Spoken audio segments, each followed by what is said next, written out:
Covering news around the nation tonight, still a dire situation in Puerto Rico, where it's been over a month since Hurricane Maria hit, but the majority of the people living on the island are still without power, and many don't have access to running water. That's why they're in need of supplies and volunteers to help get those supplies to the people that need them most.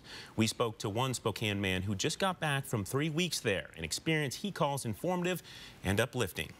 Spokane native Devin Biviano has a passion for exploring the world and helping others in the process. Absolutely. I think it's my number one passion is trying to, one, experience the world for myself, and two, learn lessons that I can then bring back to my own community. When Hurricane Maria hit Puerto Rico, Devin acted fast. We got down there on the ground as soon as possible, as soon as the airport opened up. So we landed about 6 days after the storm. The Red Cross immediately went into kind of action mode with trying to find out where the people needed the help the most. Working 12-hour days, Devin and his team loaded up box trucks every morning with bottled water, canned goods, tarps, and hand sanitizers, supplies we might take for granted.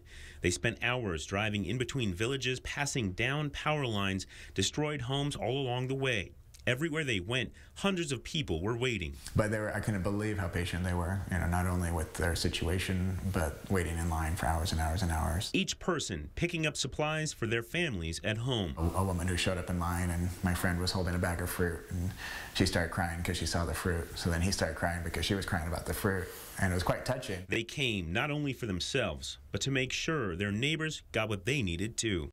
They would show up and say, "I lost the roof of my house, but I'm still able to help today." The exhausting work made a little easier by the bright spirits and smiling faces of the people they were helping. Every single day when you thought, "Oh, I can't do this anymore," you'd get out there and you'd start loading the truck and you'd start meeting the people, and that energy, that adrenaline would just kick right back in, especially when you saw them, after all they've been through, helping out. Life in Puerto Rico will never be quite the same as it was before. The road home to the new normal is a long one. Because those are just the very, very first steps of getting some electricity back, getting some water back. Devin says being a part of that recovery is a role we should all play, because think about it this way: what if it were us? This idea of setting the standards really high for how we respond to these disasters, for their sake, but also for our own sake, because if the tables were turned and we were on that other end of it, what would we want?